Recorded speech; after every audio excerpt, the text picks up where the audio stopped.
নিয়ে আমি আসতে চাচ্ছি ডক্টর দেবব্রত সেন আপনাদের কাছে।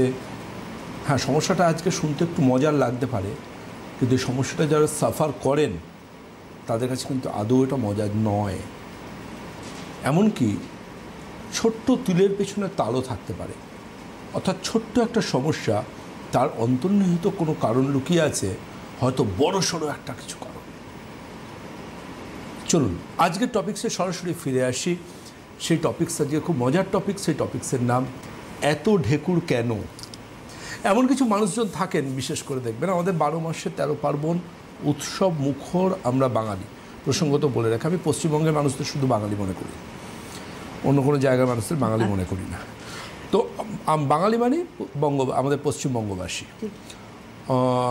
সুতরাং আমাদের উৎসব মুখর বাঙালি আমরা যারা, আমাদের এই কোথায় যেন মনে হয় ওই ঝোলে ঝালে অম্বলে আমাদের জীবনযাত্রা। তো এই ঝোলে ঝালে অম্বলের মধ্যে একটা সমস্যা কম বেশি সবার থাকে, সেটা হচ্ছে অ্যাসিডিটি সমস্যা, গ্যাসের সমস্যা, এগুলো হয়।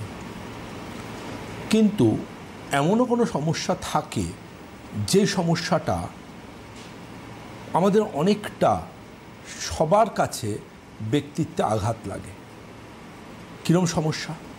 ধরুন কেউ কোনো কর্পোরেট মিটিংয়ে আছেন এবং সেই মিটিংয়ে বসে তিনি কন্টিনিউ ঢেকুর তুলে চলেছেন, যা হচ্ছে একটা ঢেকুর তুলে চলেছেন। এটা কিন্তু প্রচণ্ড একটা কষ্টের জায়গা, যন্ত্রণার জায়গা তার নিজের ব্যক্তিত্বে। তিনি চাপতে পারছেন না, তার ঢেকুর উঠছে সবার সামনে, সবাই মুখ চাওয়াচাই করছেন, কিন্তু প্রত্যেকের কাছে প্রত্যেকেটা তিনি অবাক হচ্ছেন, তুমি ডাক্তার দেখাও না কেন, তোমার একটা সমস্যা আছে এরকম। সে নিজেও বুঝতে পারছে। আবার অনেক সময় ঢেকুর তোলার সময় তার মুখ দিয়ে একটা খুব অস্বাভাবিক আওয়াজও হয়, সেরমভাবে ঢেকুর। ঢেকুর আমাদের বাংলা সাহিত্যে বলা হয় পরিতৃপ্তির ঢেকুর, কিন্তু এই পরিতৃপ্তির ঢেকুর যখন সমাজের কাছে আমাদের হাস্যাস্পদ করে তোলে, তখন সেটা কিন্তু আর তৃপ্তির থাকে না, সেটা যন্ত্রণার বা কষ্টের হয় মানসিক দিক থেকে। আপনি শুনলে অবাক হবেন, সামান্য পেশেন্টরা বলেন যে ডাক্তারবাবু আমাদের মুখ টক হয়ে যায়, যাই খাই মুখ টক হয়ে যায়, মাঝরাত্রে মুখে টক জল আসে। এবং বিশ্বাস করবেন না, যাদের এই ধরনের সমস্যা থাকে তাদের, তিল থেকে তাল বললাম, তাদের এমনও হতে পারে খাদ্যনালীতে গলায় ওই অ্যাসিড এসে খাদ্যনালীর ভেতরের লাইনিংকে নষ্ট করে সেখানে কিন্তু আলসার তৈরি করতে পারে, সেখানে ইসোফেজাইটিস তৈরি করতে পারে, যেহেতু খাবার যায় খাদ্যনালী ইসোফেজাইটিস করতে পারে, ইরোসিভ কন্ডিশন বা ইরোশান করে দিতে পারে, ঘা করে দিতে পারে। এমনকি সেখানে এমনও হতে পারে খারাপ কোনো অসুখ, ক্যান্সারেরও প্রাদুর্ভাব হতে পারে। ইভেন যাদের এই অ্যাসিডিটির মুখের মাঝরাত্রে মুখে টক জল আসে, মুখ টক হয়ে থাকে, ওপর পেটের জ্বালা, মুখের মধ্যে সবসময় টক টক ব্যাপার, চা খেলেও মুখ টক হয়ে যাচ্ছে, এই ধরনের পেশেন্টদের ক্ষেত্রে কিন্তু জেনে রাখবেন এই সমস্যার জন্য ইসোফেজাইটিস হয়ে তাদের কথা বলার ক্ষমতাও চলে যেতে পারে। হ্যাঁ, এবার ভাবুন টিভিতে যে আপনি বিজ্ঞাপন দেখছেন, খবরের কাগজ খুলে বিজ্ঞাপন দেখছেন, অ্যাসিডিটি হচ্ছে এটা খান, তাহলে আলটিমেটলি আপনার অ্যাসিডিটি হচ্ছে এটা খান, এবং সেটা খাওয়ার দরুন আপনি সাময়িকভাবে অ্যাসিডিটিকে নিয়ন্ত্রণ করতে হয়তো বা পারলেন, কিন্তু পরের দিন যেমন সূর্য আবার পূর্ব দিকে উঠবে, পরের দিন অবশ্যই কিন্তু আবার আপনার অ্যাসিডিটি হবে। কত ওষুধ খাবেন আপনি, কত ওষুধ খাবেন আপনি?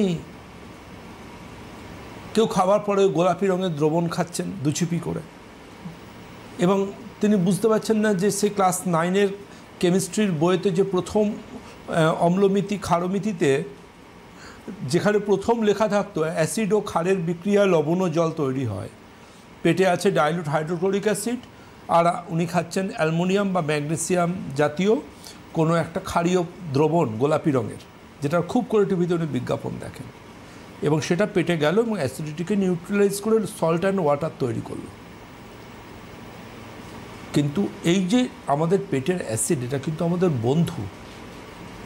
শুনুন, আমার ক্লিনিকে আমি এমনও পেশেন্ট দেখেছি যারা বছরের পর বছর পিপিআই খেয়ে চলেছেন মানসিক রোগীর মতো। আমাকে সকালবেলা গ্যাসের ট্যাবলেটটা খেতে হয়, গ্যাসের ক্যাপসুলটা খেতেই হয়, তা নাহলে আমি তো সারাদিন কাজই করতে পারবো না। আমার এত অ্যাসিডিটি হবে, গ্যাস হবে, এত ঢেকুর উঠবে। এবং দেখা যায় যেটা ওই যে পিপিআই আমরা ডাক্তারবাবুরা পিপিআই বলি, that is proton pump inhibitor. ডাক্তারবাবুদের পরামর্শ ছাড়া যদি কেউ এটা ইচ্ছেমতো খেয়ে চলেন, এটা অবশ্যই প্রয়োজনীয়, কিন্তু ডাক্তারবাবুর অ্যাডভাইস নিয়ে ততটুকুই। দীর্ঘমেয়াদী যদি আপনি ওই গ্যাস অম্বলে খালি পেটে পিপিআই টাইপের ওষুধ খেয়ে চলেন, যেগুলো বহুল প্রচলিত, প্রায় প্রত্যেক বাঙালির বেড সাইড টেবিলে রাখা থাকে, আপনি জেনে রাখুন আপনি অনেক কঠিন কঠিন অসুখের দরজা খুলে দিচ্ছেন। সবচেয়ে জেনে রাখবেন, যারা যত বেশি পরিমাণ এই অ্যাসিডিটির ওষুধ খাবেন তারা তত বেশি রোগ প্রতিরোধ ক্ষমতাও কমবে।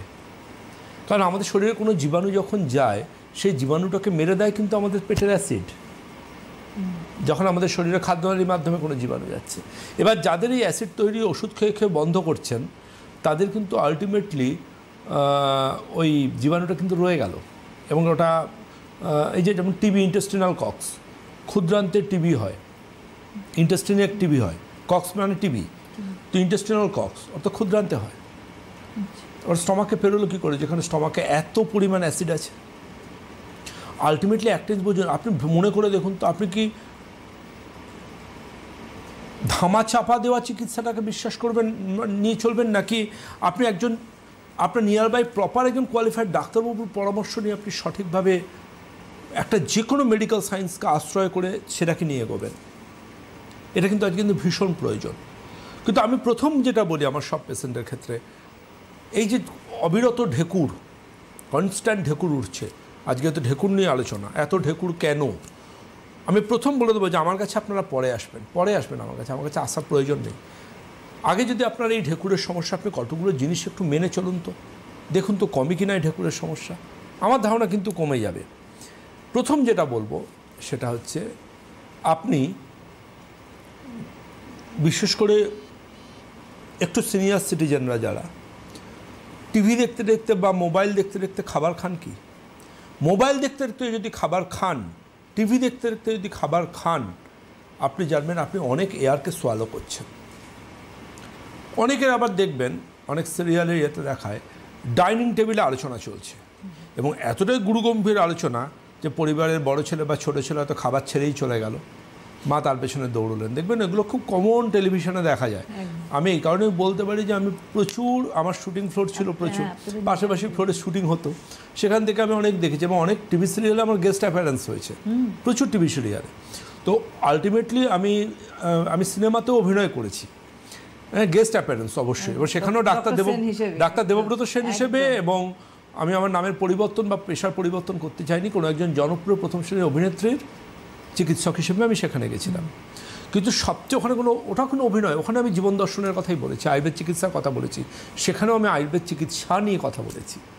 কিন্তু আমার যেটা বক্তব্য আজকে আপনাদের কাছে সেটা হচ্ছে, আপনি লক্ষ্য করে দেখুন, যদি আপনি মোবাইল ফোন দেখতে দেখতে অন্যমনস্কভাবে খান, আপনার গ্যাস শুধু পেটে হবে না, ঢেকুর উঠবে। আপনি যদি কথা বলতে বলতে খাবার খান, তাহলে কিন্তু এই সমস্যা হবে। আপনি টিভি দেখতে দেখতে খাবার খান, তাহলে এই সমস্যা হবে। টেবিলে সবার সাথে গল্প করতে করতে খাচ্ছেন, রেস্টুরেন্টে খাচ্ছেন, আপনি গ্যাসের সমস্যায় ভুগবেন। আমি বলছি না, সায়েন্স বলছে, রিসার্চ বলছে। খাবার খাওয়ার সময় যখন আপনি কথা বলবেন, আপনার প্রচুর পরিমাণ এয়ার যাবে ভেতরে, যে এয়ারগুলোর জন্য কিন্তু আপনার ঢেকুর উঠবে, গ্যাস হবে, ফ্ল্যাচুলেন্স হবে। অনেকে দেখবেন কোল্ড ড্রিঙ্কস খান, কোল্ড ড্রিঙ্কস দুরকমভাবে গ্যাস হয়। কীভাবে কোল্ড ড্রিঙ্কসের দুরকমভাবে গ্যাস হয়? কোল্ড ড্রিঙ্কস খেলে গ্যাস হয় কীভাবে, আসবো আলোচনায়, কেউ আছেন?